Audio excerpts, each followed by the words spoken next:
দাদা দৃশ্যত যাব লাগে ভাড়া নেকি ভাড়া 8,000 টকা দিব 1,000 টকা বেছি হৈ আছে বেছি নহয় কিবা এটা হ'লে আপোনালোকৰ কমপ্লেইন ৰেচ আমি ধৰিব লাগিব 500 টকা যাই লাভ নাই না আমাৰ তেল কিমান যায় আপোনালোকৰ তেল যিমান তেলেদি যদি গাড়ী চলাই আপুনি গেলান এটা কান্ধত তুলি লৈ পেলাই দাউৰি থাকক কেই লিটাৰ তেল পৰা যায় নিজে গম পাব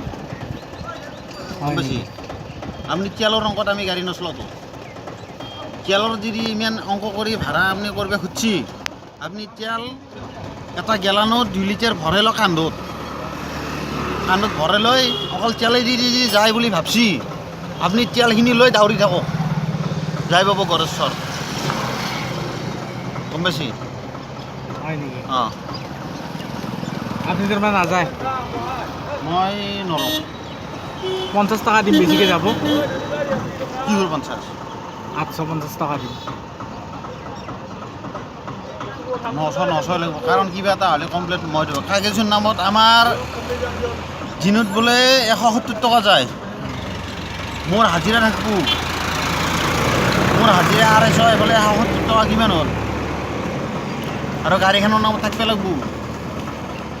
হ'লেও আপুনি ঘৰত চিৰি চলি আছে হ'লেও আপুনি ইমান বেয়াকৈ ক'ব নালাগিছিল তেল নহয়, গেলামত কথা- ভৰাই উঠি কথা যোৱাৰ ক'ব কথা লাগিছিল। মোৰ খুব বেয়া লাগছি বেয়া লগাৰ কথা নাই ক'ব লগা কথা মই তাৰমানে গেলামত তেল ভৰাই পেলাই 200 টকাৰ তেল ভৰাই গেলামটোত উঠি পেলাই যাই থাকিব লাগিব অঁ যাই থাকিব লাগিব 1 টকা খৰচ নহ'ব মোৰ তেতিয়া লগালে 5 টকা চানা কিনি ল'ব হাতত গেলামত উঠি চানা খাব পাৰিমনে অঁ গম পাব নে তেল কিমানত যায় যে অকল যদি তেলেদি গাড়ী চলাই বুলি ভাবে তেল আধা লিটাৰ হাতত লৈ পেলাই যাই থাকক তেলেদি যাই যাব পাৰব যদি চাকা নালগে নেকি আমাৰ তাতে গাড়ী ইঞ্জিন নাই আমাৰ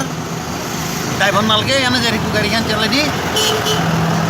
হ'ব দে পিছে নালগে আপোনাৰ গাড়ী নালগে